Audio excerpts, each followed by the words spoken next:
बाबा श्री कृष्ण भगवान को पुत्र भाव से मानते थे और हमेशा उन्हें मेरा लाला और किशोरी जी को मेरी लाडली कहकर पुकारते थे। एक दिन बाबा विट्ठल दास जी अपने घर के बाहर बैठे किशोरी जी का ध्यान कर रहे थे। तभी एक चूड़ी बेचने वाली आती है। बाबा उसे बुलाते हैं और कहते हैं कि जा अंदर जाकर मेरी बहुओं को चूड़ी पहना कर आ और जो पैसे हो वो मुझसे आकर ले लेना।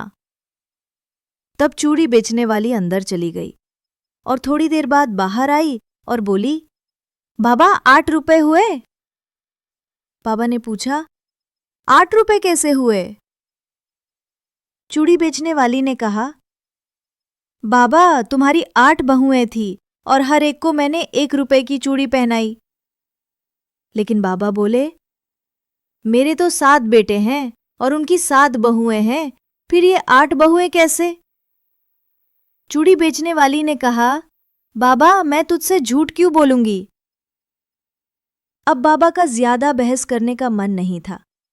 उन्हें लगा कि अब इससे बहस करूंगा तो ठाकुर के ध्यान में विघ्न पड़ेगा, इसलिए उन्होंने उस मनिहारिन को 8 रुपए ही देकर विदा कर दिया और अपने युगल सरकार का ध्यान करने लगे।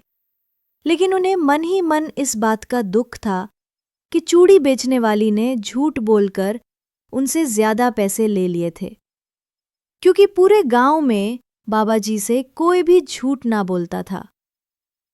वो इसी बात की चिंता में थे कि मुझसे उस चूड़ी बेचने वाली ने झूठ क्यों कहा। रात्रि में बाबा को सोते हुए स्वप्न में किशोरी जी आती है और कहती है, बाबा, ओ बाबा। बाबा मंत्र मुग्ध होकर किशोरी जी को प्रणाम करते हैं। तब किशोरी जी कहती है कि बाबा तू ठाकुर जी को अपना पुत्र मानते हो? बाबा बोले, ठाकुर जी तो मेरे बेटे हैं, मेरा लाला है वो तो। तब किशोरी जी कहती है, यदि ठाकुर जी तुम्हारे बेटे हैं तो मैं भी तो तुम्हारी बहू हुई ना? बाबा बोले, हाँ हाँ बिल्कुल बिल्कुल मेरी लाली। फिर किशोरी जी कहती है, फिर तुम दुखी क्यों होते हो जब चूड़ी बेचने वाली ने मुझे भी चूड़ियां पहना दी तो? तभी बाबा फूट फूट कर रोने लग जाते हैं और कहते हैं कि हाय कितना अभागा हूं मैं।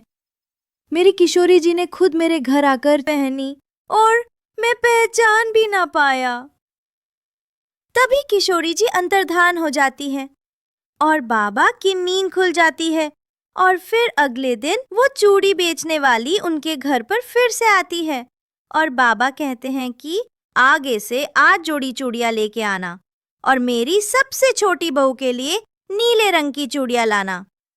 लेट्स वाकल